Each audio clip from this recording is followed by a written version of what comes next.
말씀 히브리서 1장 1절부터 3절입니다. 제가 가진 성경은 신약 353쪽인데요.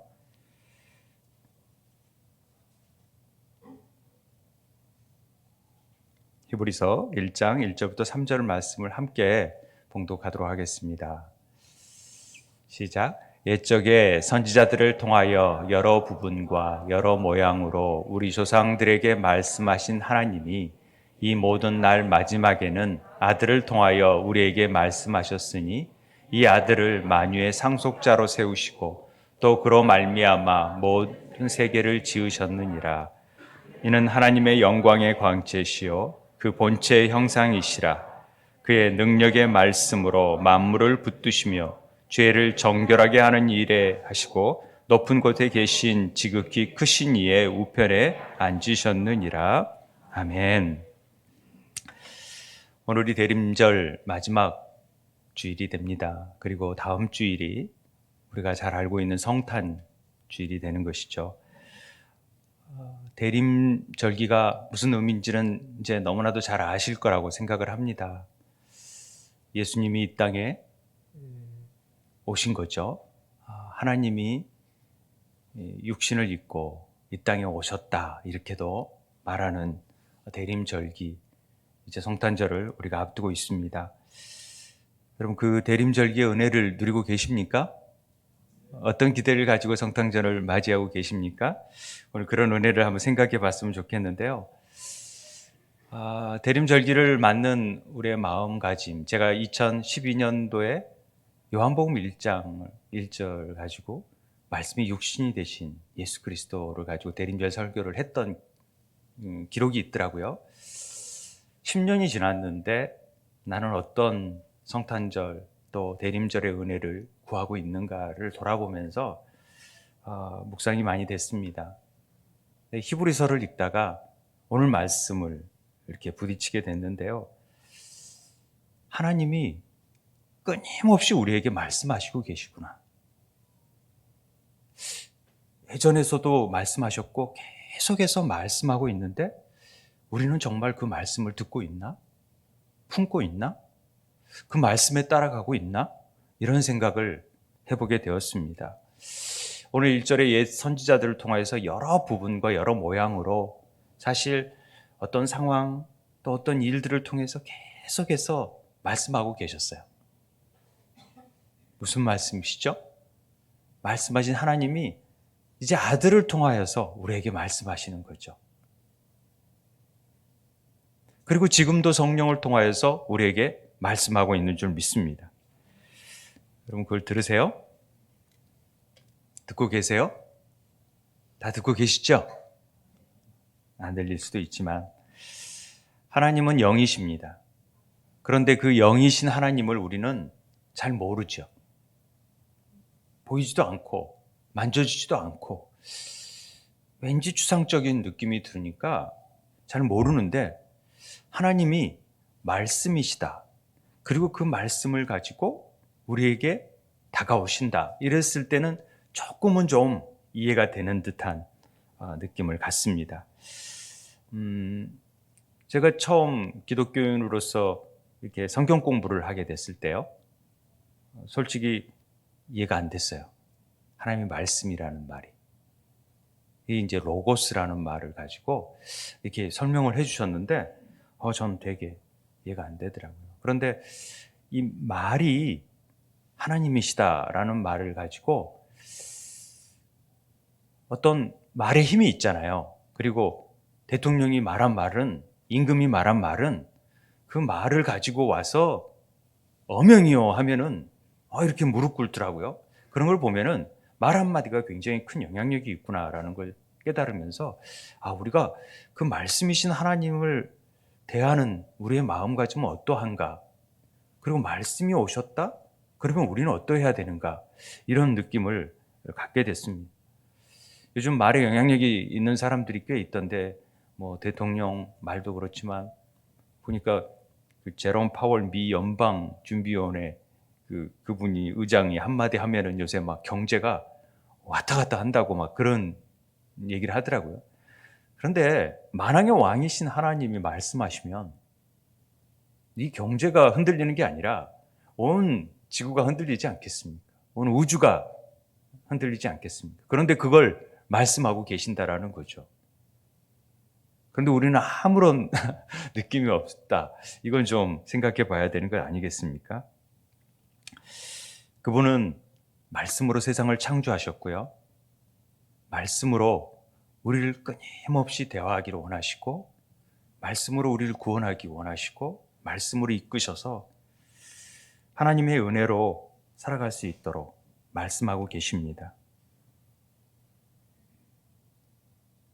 그런데 그 말을 이해를 못하니까 급기야는 말씀이 육신이 되어셔서 종의 형체를 입고 우리와 사람과 같은 몸을 가지고 이 땅에 오시게 된 사건이 성육신의 사건이고, 이것은 정말 어마어마한 놀라운 사건이라고 늘 강조했습니다. 이건 새 창조를 이루는 일이라는 것이죠.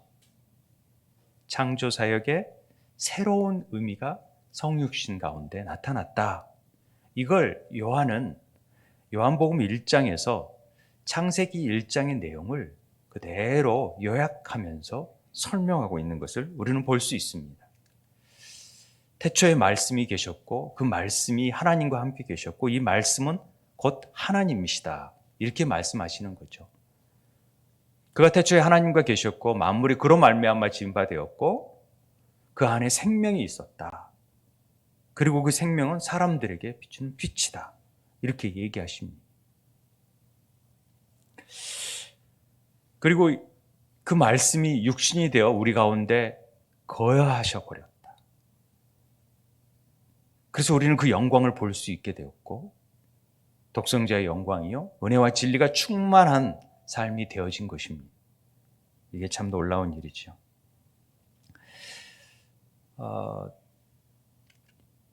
이 태초에 말씀이 계셨다를 잘 안 와닿아가지고 이 말씀을 예수님으로 한번 바꿔봤어요. 그랬더니 훨씬 더 이해하기가 쉬웠어요. 태초에 예수님이 계시니라. 이 예수님이 하나님과 함께 계셨으니 이 예수님은 곧 하나님이시라. 예수님이 태초에 하나님과 함께 계셨고 만물이 예수님으로 말미암아 지은 바 되었으니 지은 것이 하나도 예수님 없이 된 것은 없느니라. 예수님 안에 생명이 있었으니 이 생명은 사람들의 빛이라. 좀 더 와닿죠. 그분 막 지시대명사가 나온 것보다는 훨씬 나은 것 같아요. 요한복음 1장이 창세기 1장과 연결되어 있다는 동일한 구조로 되어 있다는 것은 익히 잘 아는 내용입니다. 요한복음에서 하나님이신 예수 그리스도께서 혼돈과 흑암, 공허 이렇게 되어 있는 우리 같은 죄인들 안에 빛으로 찾아오시게 된 겁니다. 빛이 있으라 하매 빛이 있었잖아요. 창세기 1장에서 땅이 혼돈하고 공허하고 흑암이 깊음 위에 있다. 그런데 하나님의 영이 수면 위에 운행하셨다. 그러듯이 그리고 빛이 있게 됐잖아요. 그러듯이 우리 삶 속에 죄인된 우리들의 삶 속에도 하나님의 빛이 비춰오심으로 우리의 혼돈과 공허, 흑암이 아닌 새로운 창조가 이루어진다라는 것을 요한은 다시 한번 예수님의 성육신 사건을 통해서 얘기하고 있는 것입니다. 이 혼돈, 공허, 흑암이 뭐냐? 이걸 에레미야서는 분명하게 우리에게 얘기하고 있죠. 에레미야 4장 22절 23절에 보면 내 백성은 나를 알지 못하는 우둔한 자요 지각이 없는 미련한 자식이라. 악을 행하기에는 지각이 있으나 선을 행하기에는 무지하도다. 내가 땅을 본즉 혼돈하고 공허하고 하늘들을 우러본즉 거기 빛이 없다라고 되어 있잖아요. 그러니까 이 땅은 혼돈하고 공허하고 빛이 없는, 그렇기 때문에 알지도 못하고 미련한 자식이고 선을 행하기에 무지한 존재들이 되어버린 것입니다. 이런 존재들 안에 하나님께서 새로운 창조를 시작하시기 위해서 말씀이 육신이 되고 그 안에 생명을 담고 그것이 사람들에게 빛으로 비추어졌다라는 얘기를 하고 있는 것입니다. 새 창조의 역사를 이루는 것이 성육신에 우리를 구속하신 하나님의 은혜고, 그래서 그분이 오심을 우리는 지극히 높은 곳에서는 하나님께 영광이요, 땅에서는 하나님이 기뻐하신 사람들 중에 평화라고 얘기하는 것입니다. 그분과 연결이 되어야지만이 우리에게는 진정한 평화가 이루어질 수 있다라는 것입니다. 대림절 촛불을 그냥 하나, 두 개, 세 개, 네 개 이렇게 켜는 게 아니라 그게 켜짐으로 더 밝은 빛을 통하여서 우리 안에 생명의 빛이 들어오게 되고, 그걸 통해서 우리에게 임한 생명의 빛이 과연 어떤 것이고, 그걸 통해서 우리 안에 어두움이 어떻게 물러가고, 이걸 통해서 하나님이 우리를 통해서 이루고 싶어 하시는 하나님의 구원의 놀라운 신비를, 하나님의 경륜, 하나님의 계획, 하나님의 섭리를 깨달아가는 것이 우리가 대림절기와 성탄절을 맞이하는 우리들의 마음의 자세라는 것을 말씀하고 있는 것입니다. 그래서 하나님의 말씀이다라는 사실이 사실은 어떻게 하나님을 표현할 길 없는 놀라운 고백이 되어지는 것입니다. 하나님이 로고스다? 제가 대학교 처음에 UBF에서 대학교 성경 읽기라는 선교단체에서 피싱 돼가지고 성경 공부를 하는데 요한복음을 가르치는데, 이 Word was God, 하나님은 말이 하나님이시다라는 단어를 가지고 얘기를 하는데, 와, 이게 저한테는 충격이었어요. 아, 정말 그렇구나. 그리고 이 말이, 이르는 말이 하나님의 말씀이시고, 말이 우리들에게 임할 수 있잖아요. 말이. 그러니까 하나님이 내 안에 거하신다는 말이 조금 이해가 될 수가 있었던 것이죠. 그래서 예수님께서 내가 살리는 것은 영이니 육은 무익하니라, 내가 너희에게 이른 말은 영이고 생명이다. 그러니까 우리에게 말씀하시는 것을 우리가 받아들이면은요, 영을 받아들이는 거고, 그리고 성령을 받아들이는 거고, 그 안에서 생명이 나타나는 거예요. 그러니까 말씀을 받아들이는 것은 우리에게 굉장히 중요한 일이겠구나라고 생각이 되어졌습니다. 그러면서 이 성경 말씀이 이런 거였구나. 모든 성경은 하나님의 감동으로, 하나님의 영으로, 하나님의 호흡으로, 이 푼네오라는 말이 이 불다, 숨쉬다라는 뜻이니까, 하나님의 생기를 부어 놓으심으로 우리가 생명이 되었듯이 하나님의 영을 부어 주시니까 우리가 하나님의 주의 영으로 합한 자가 되어져서 살아있는 자들이 되는구나. 영이 살아있는 자가 되는구나. 그래서 성경은 하나님의 영으로 된 것이니까, 호흡으로 된 것이니까 교훈하고 책망하고 바르게 하고 의로 교육하기에 유익하게 되니까, 우리를 새롭게 하시는구나. 우리를 살려주시는구나. 우리가 살아나는구나. 이렇게 깨닫게 되는 거죠. 호흡하지 않으면 죽게 됩니다. 죽잖아요. 호흡하지 않으면. 그런데 생명을 호흡해야 되는 존재들이 호흡하지 않고 자기는 살았다고 하는데, 사실상은 꺾어지의 꽃이 꺾어져 있어도 살아있는 것처럼 보이지만 나중은 죽게 돼. 살았다는 이름을 가진 자지만 죽은 자가 되어지는 거죠. 왜? 생명의 말씀을 호흡하지 못하니까.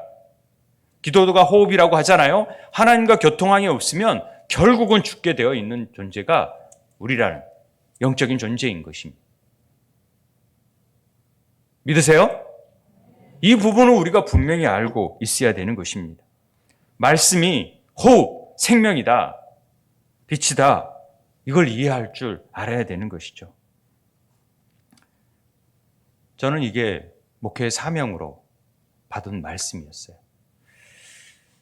그래서 하나님께서 지금 이렇게 누워져 있고 죽어 있는 생명을 이렇게 세워달라. 제 목회적인 소명이었어요. 그래서 세운 교회가 된 거예요. 우리 안에 그리스도의 온전한 성전으로 세워가라고, 하나님이.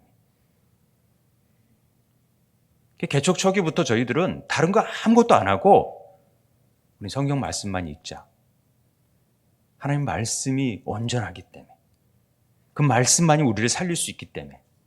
그리고 뭐 행사 이런 거 전혀 없이 우리는 성경만 읽자 하고 읽기 시작했고 지금은 몇 번, 13번, 4번, 5번의 통독을 하고 있는 중에 있습니다. 하나님은 끊임없이 우리에게 말씀하고 계시는데 그 말씀한 것을 외면한다. 그러면 안 된다라는 것이죠. 정말 말씀을 주셨는데도 모르니까 그분이 직접 오셔서 하나님이신 말씀이 직접 우리에게 임하여 주셔서 이렇게 보여주시는 거잖아요. 그걸 우리는 모른다? 그러면 안 된다라는 거죠. 그런데 빛이 임했는데 어둠이 깨닫지 못해요. 이건요, 어떤 사람이 깨닫지 못하냐면 맹인, 보지 못하는 자, 듣지 못하는 자, 이런 사람들은 깨닫지 못해요. 그걸 이사야 말씀을 통해서 여호와께서 이르시되 이 백성에게 이르기를 너희는 듣기는 들어도 깨닫지 못할 것이요 보기는 보아도 알지 못하리라. 보는 거예요. 듣지만은 정말로 생명의 말씀을 들을 수가 없어요. 보지를 못해요. 그러니까 그 안에 기쁨도 발견하지도 못하고 성탄절의 의미가 그저 선물 주는 의미로 전락해버리는 상황이 되는 것이죠. 이게 얼마나 놀라운 일인데. 그런데 요한복음의 말씀이 육신이 돼서 우리한테 거해버린다고 그러시잖아요. 이 말은 아까 얘기한 대로 성전을 짓는다. 이 거하다라는 스케노라는 말 자체가 장막을 치다 거주하다라는 일이에요. 하나님께서 처음에 이 말씀이 하나님이시고 이 말씀이 거한다 하면서 막 제 초반에 막 처음 하나님을 알 때 성막을 알 수 있도록 묘하게 성막 세미나를 가게 하고 대학교 때 성막을 구경하게 만들고 세계의 성막들의 관심을 왜 이러시지? 저는 전혀 이해하지 못했어요. 그런데 성막에 대해서 공부하게 하시고 막 그걸 또 공부하다 보니까 재미있고 이것이 다 예수 그리스도를 의미하는 거였었구나 라고 알게 되고 그래서 우리가 예전에 성막 세미나도 같이 하고 그랬었잖아요. 이게 우리 안에 왜 성막을 알아야 되냐면 그분이 우리 안에 거하셔서 그분과 만나는 장소고 그것이 제단이 돼야 되고 번제단이 돼야 되고 그것에서 지성소가 돼야 되고 그래서 하나님과 늘 호흡하는 그래서 하나님의 뜻을 이루어가는 삶을 살아가는 것이 이 성전된 삶을 사는 것이기 때문에 그렇다라는 것이죠. 말씀이 우리 안에 들어와 우리가 듣고 알게 되고 그 말씀이 거하는다라는 말, 이 말들을 조금씩 이해하게 됐습니다. 그러니까 요한복음 15장에서 내 안에 거하라. 너 안에 거하랴. 이런 너희가 내 안에 있고 내가 너희 안에 거한다라는 말을 이해할 수 있게 되었어요. 스케노와 같은 말은 아니지만 매너라는 말은 머무르고 지속하고 세우다라는 뜻이 있어요. 그러니까 지속적으로 해야 되는 그냥 딱 붙어만 있어도 되는 게 아니라 머무르기 위해서 끊임없이 하나님과 소통하고 지속하고 일관되게 일을 이루어야 되는 것이 우리가 그리스도 안에 거하는 삶이다. 그러니까 거주하셨으면 그분과 소통을 해야 되는데 거주했는지 성령이 계시는지도 아무것도 모르고 그냥 있으니까 하나님의 말씀이 울려 퍼지는데도 졸리는 거죠. 빨리 끝나기를 바라는 거죠. 하나님의 말씀이 울려 퍼지는데도. 이게 뭔 말씀인가 하고 느껴야 되는데.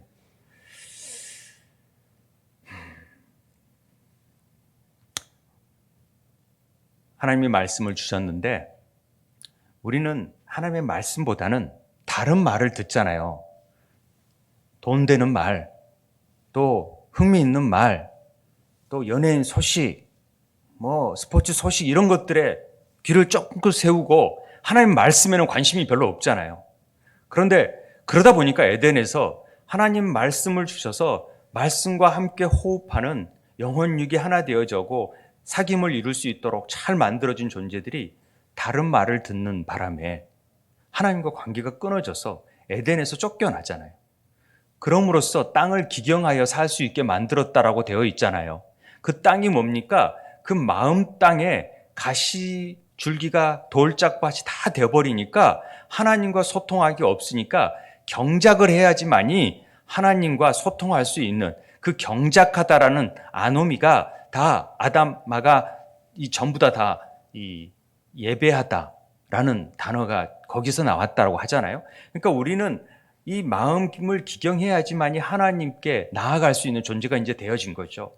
그 일을 아무리 해도 제사를 드려도 안 되니까 직접 우리 안에 오셔서 그냥 마음 신비에 박혀주셔서 말씀이 우리 안에 거하셔서 이제는 어떻게 할 수도 없는 상황 속에서 우리가 주님을 예배하는 것이 되어지는 것이죠. 그러니까 영과 진리로 예배해서 예루살렘도 아니라 사마리아도 아니라 우리는 우리의 심령 안에서 성령 안에서 예배하는 자가 되어지는 것입니다. 이게 그래서 하나님은 우리에게 말씀하시는 거예요. 이곳에서. 그러니까 그 음성을 붙들고 우리는 삶의 곳곳에서 주님과 함께 예배하는 삶을 살아야 되는 존재라는 것을 말씀하고 있는 것이죠. 그래서 하나님께서 우리 안에서 이 예배하는 자가 되어졌을 때 우리 안에 성전이 어떤 성전이 되느냐? 예루살렘이 되는 거예요. 예루라는 말이 무슨 뜻인지 알죠? 이게 왜? 그걸 제가 안 적었나 본데요. 예루살렘이라는 말이, 예루라는 말은 살렘은 샬롬이라는 뜻이잖아요. 예루라는 말은 터전, 성이라는 뜻이에요. 그러니까 하나님의 터전, 예루라는 말이 이렇게 되니까 하나님의 성전이 되는 것은 하나님의 평강의 왕이 오셔서 우리 안에 거주해야 우리가 참된 평화를 누릴 수 있게 되는 거예요. 그런데 우리는 전부 다 산당을 지어놓고 거짓 우상을 섬기는 일들을 막 하고 있기 때문에 온전한 성전이 되지 못하는 거죠. 그래서 하나님이 그 성전을 무너뜨려 버리는 거죠. 파괴시켜 버리죠. 그래서 새로운 성전이 세워지고 다시 성전이 회복되기를 원하시는 것이 하나님의 마음이죠. 그래서 우리 안에서 이 성전 회복하는 일을 그렇게 신경 쓰시는 것입니다.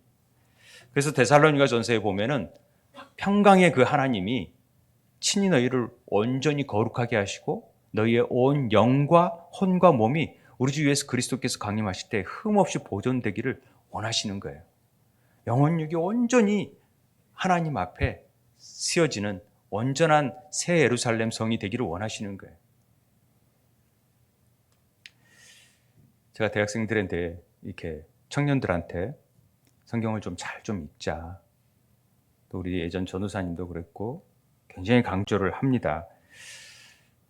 어르신들, 우리 장년들은 얘기해도 이제는 뭐 익숙하게 이제 되었기 때문에 별 느낌이 없지만은 이제는 더 얘기하고 싶지도 않아요. 이제 안 하시는 분들에 대해서 별로 얘기하고 싶은 마음도 안 드는데 다 바쁘시니까 청년들도 바쁘대요.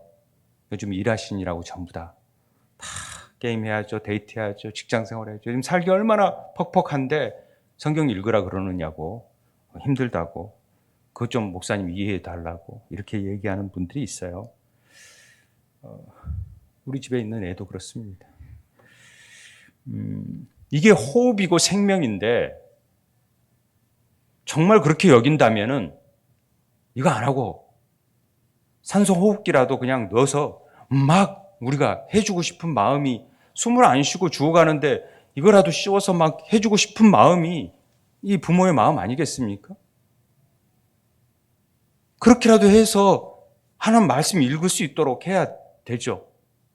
그런데 지나가고 그러더니 말더니 이렇게 하면은 선한 사마리아인의 책임을 다 그냥 지나가 버리는 거죠. 사마리아법에 걸리는 거죠. 우리는. 너 읽는데 왜 그냥 지나갔어? 저 바빠서요. 저도.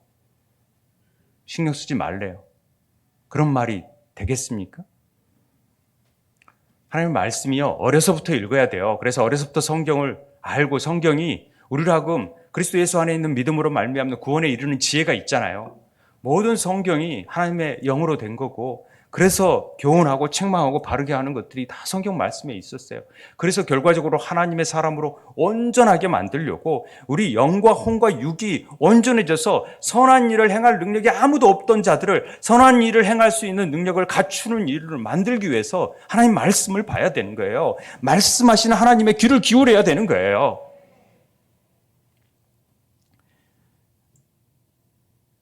그래야 이 세상 만물의 많은 것들, 하나님의 진리가 아닌 것들이 우리 안에 막 들어오잖아요.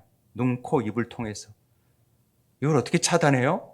못 차단하니까 우리 안에서 그냥 담아내야 돼요. 이해가 되든 안 되든 말씀을 막 담아내서 이게 흘러 넘칠 수 있도록 만들어야, 그래야 아귀까지 찬 물로 된 포도주의 기쁨을 누릴 수가 있다라는 거죠. 채워야 되는 거예요. 채워야. 그래서 읽자라는 것입니다. 청년의 때 이걸 안 해버리면 정말 중요한 시기에 이걸 못하니 소망이 없는 거죠. 비전이 없는 거죠. 묵시를 못 갖는 거죠. 그래서 진짜 이 호흡을 하게 함으로써 영이 살아나야 되고, 그 영이 살아나야 혼이 변화되고, 혼이 변화돼야 육이 변화되는 거죠. 그래서 온전히 하나님 앞에 흠없이 보존되는 존재가 되어지는 것 아니겠습니까? 속사람이 성장하는 일, 이게 굉장히 중요한 일입니다.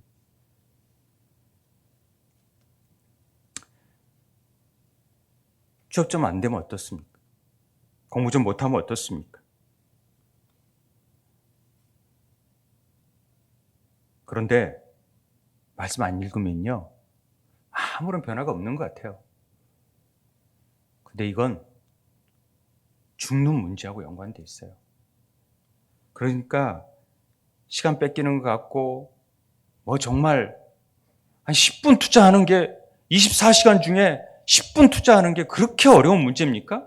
그리고 댓글 하나 딱 복사해서 올리는 게, 그게 1분이면 제가 되더라고요. 1분도 안 걸려요. 제가 댓글에서 복사해서 올리는 거. 그거 못 하잖아요. 왜? 우선순위가 이게 아니거든요. 제 삶에. 맨날 그냥 돈 벌고 열심히 사는 그런 것들이 우선순위죠. 더 이상 얘기하고 싶지도 않아요. 그렇게 열심히 근육했고, 그렇게 열심히 얘기했고, 그렇게 목사님이 그렇게 제가 목회 방향이 이거다, 이걸로 부름을 받았다라고 얘기해도 그 부분에 대한 별로 느낌이 없는 건지 관심이 없는 건지 모르겠어요. 말씀하시는 하나님을 우리는 들어야 됩니다. 귀를 열고, 그래서 그 하나님을 만나서 왜 나를 부르셨고 왜 내가 뭘 해야 되는지, 이 구원에 이르는 지혜를 통해서 뭘 알게 하시는 건지, 하나님의 사람으로서 어떻게 살아가야 되는지,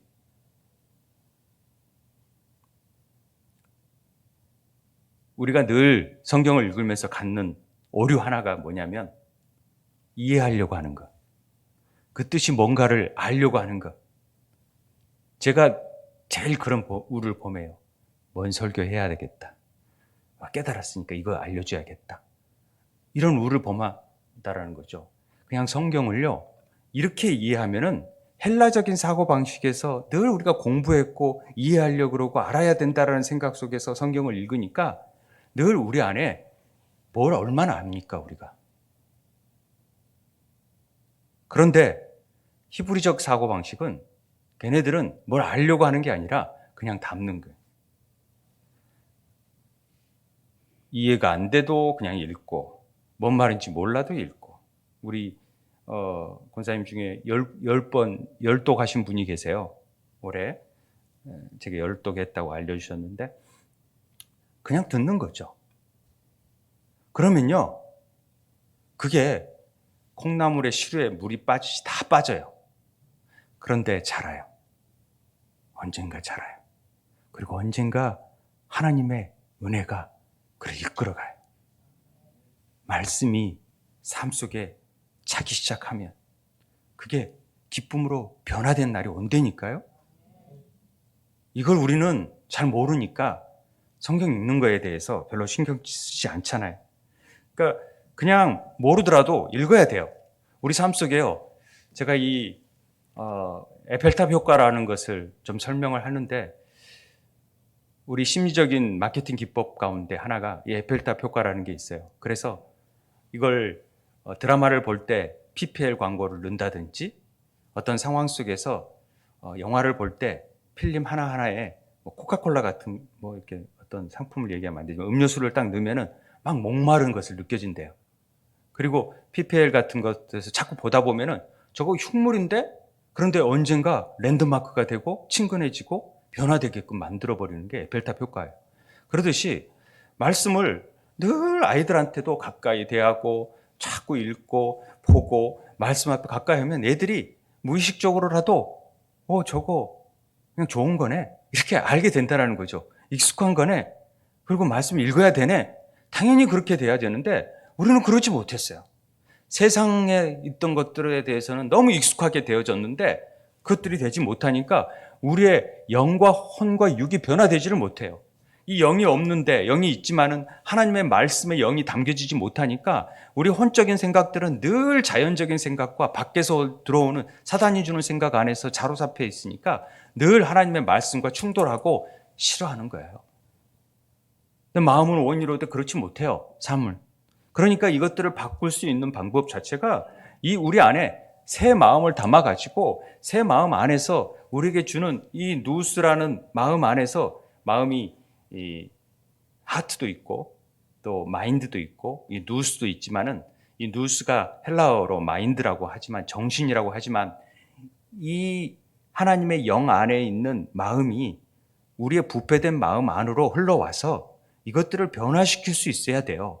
그래서 이 빛이 어둠을 물러쳐야지만이 우리의 혼이 생각하는 것, 이런 모든 것들이 이제 하나님의 생각으로 바뀌어지는 거죠. 위의 것을 생각하는 사람으로 바뀌어지는 거죠. 그래서 땅의 것들을 바라보는 게 아니라 하나님의 것들을 바라보면서 하나님의 사람으로 살아야 되겠다는 생각, 내 시민권이 하나님께 있구나, 하나님의 영의 사람이구나라는 것들을 깨닫기 시작하는 것입니다. 그래서 삶 속에서 이제는 정말로 육적인 삶을, 정욕에 흐트러진 삶이 아니라 십자가 안에서 그것들은 죽고, 옛사람은 죽고 하나님의 그리스도의 영으로 사는 삶을 살게 된다라는 것을 늘 말해왔잖아요. 이 일을 행할 수 있는 일이 뭐냐면 다른 게 없어요. 하나님의 말씀은 살아있고 활력이 있어서 좌우에 낯선 어떤 것보다 예리해서 이 혼과 영과 육을 쪼갤 수 있는 방법은 하나님의 말씀밖에 없어요. 다른 걸로는 어떤 유명한 강의, 정말 유명한 강사, 이걸로는 절대 되어지지 않아요.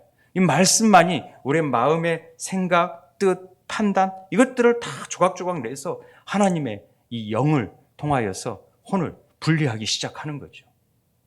영혼육에 대해서는 늘 제가 강의하고 얘기했기 때문에 여러분들 이해가 다 하시겠지만, 어찌됐든지 우리 삶 속에서 이게 회복되려면 하나님의 말씀을 꼭 읽고 또 듣고 지키는 자가 돼야 돼요.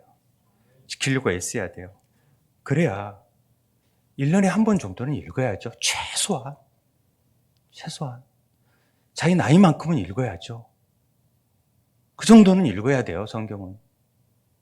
그래야 믿음의 성장이 돼요. 초대교회 사람들은 다 그냥 성경을 암송했잖아요. 신약, 구약 내용들을 다. 그래서 얘기하는 거예요. 그 말씀을 삶 속에 살아내는 거예요. 우리는 그걸 못하잖아요. 성경이 아무리 많고 핸드폰이 다 있어도 우리는 못 읽잖아요. 계시록에 보면 이 예언의 말씀을 읽는 자, 듣는 자, 지키는 자가 복이 있다. 때가 가깝기 때문에요. 이게 아주 중요한 일입니다. 저는 우리 성도님들이 이 복을 누리게 되길 바랍니다.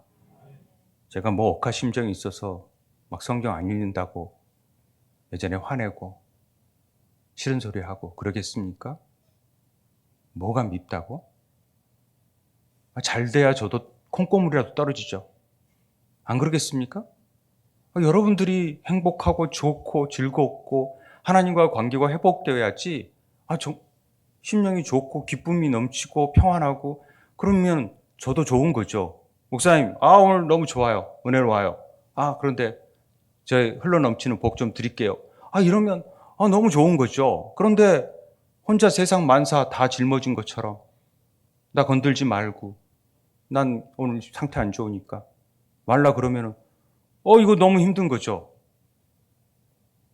왜 그런 삶을 삽니까? 우리가 더 즐겁게 살아야죠. 그래 보라고 말씀 한번 같이 더 보자고 더 하나님 관계 안에서 이 관계를 회복하자고 성육신의 의미가 뭡니까? 하나님의 관계를 회복하자는 거죠. 우리 생명과 삶의 관계가 뭡니까? 제1장에서 하나님 관계를 회복하자는 거예요. 그래서 우리가 살아있는 생명의 삶을 살자라는 것이 생명의 삶을 하는 목적이거든요. 우리가. 왜요? 우리가 이렇게 살아야 되니까.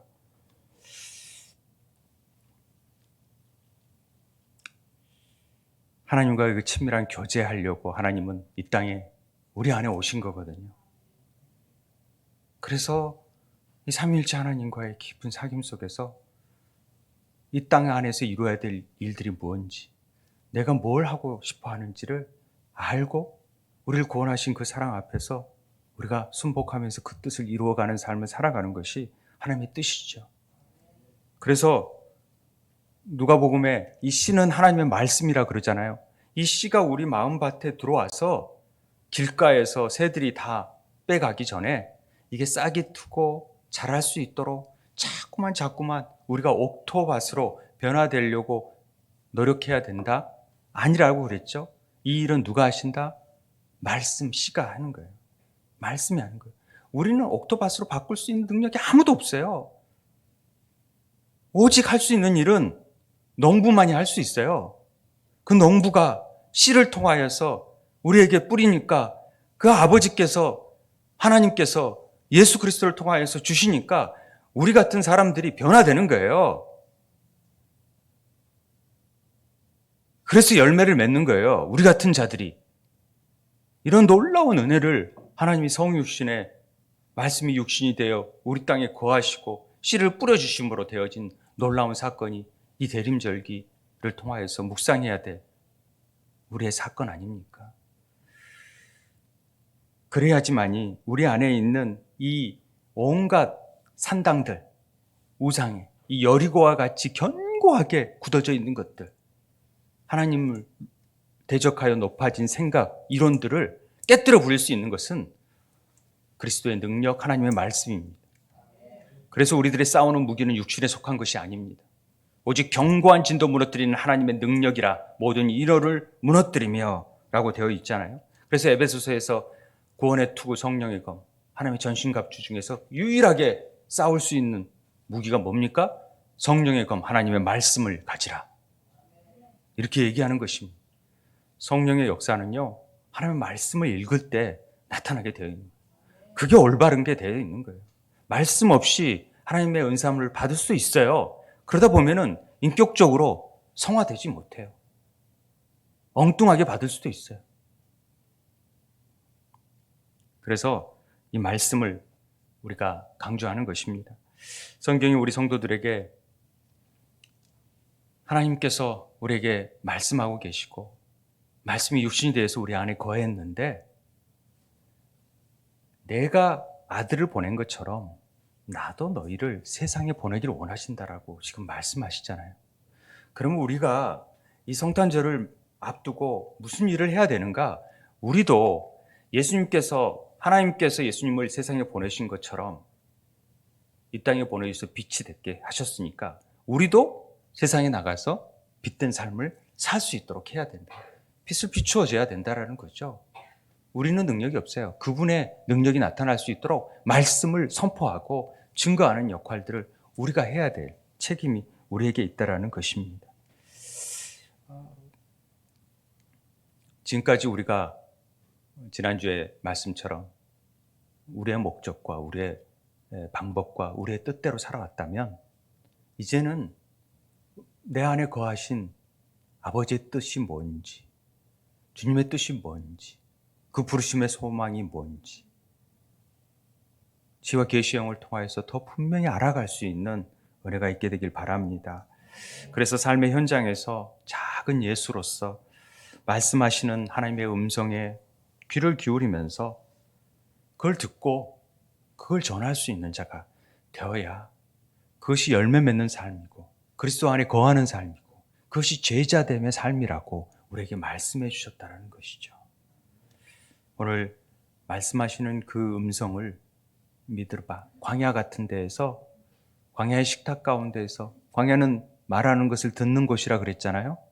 하나님의 말씀하시는 곳에 그 여러분들의 삶의 현장 가운데에서 주의 말씀을 어려울 때마다 주님 뭐라 하시나 성경책을 펴고 듣고 오늘 내게 주시는 말씀은 뭔가, 레마의 말씀은 뭔가, 이걸 좀 가슴속에 새기면서 오롯이 하나님을 잘 발견하고 그 일을 통해서 이 땅에서 우리에게 맡겨주신 일들이 뭔가를 기억하는 것이 성탄절을 보내는 우리들의 마음의 자세인 걸 믿습니다. 저는 이런 은혜가 있게 되길 바랍니다. 우리 함께 기도했으면 좋겠습니다. 오늘 이 시간 말씀이 육신이 되어서 우리 안에 거하셨다고, 또 우리에게 지금도 말씀하고 계시는 그 음성에 혹시 우리 귀가, 우리의 눈이 어두운 건 아닌지, 주님, 우리는 어찌할 바를 알지 못하지만 그 말씀의 능력이 있음을 알기에 오늘도 그 말씀을 그저 담기를 원합니다. 주님, 그 말씀이 우리 안에서 살아 역사하고 열매 맺어갈 수 있도록 도와주옵소서. 그래서 우리 안에 임재하신 주님의 빛을 증거할 수 있는 자가 되게 해달라고 함께 기도하도록 하겠습니다.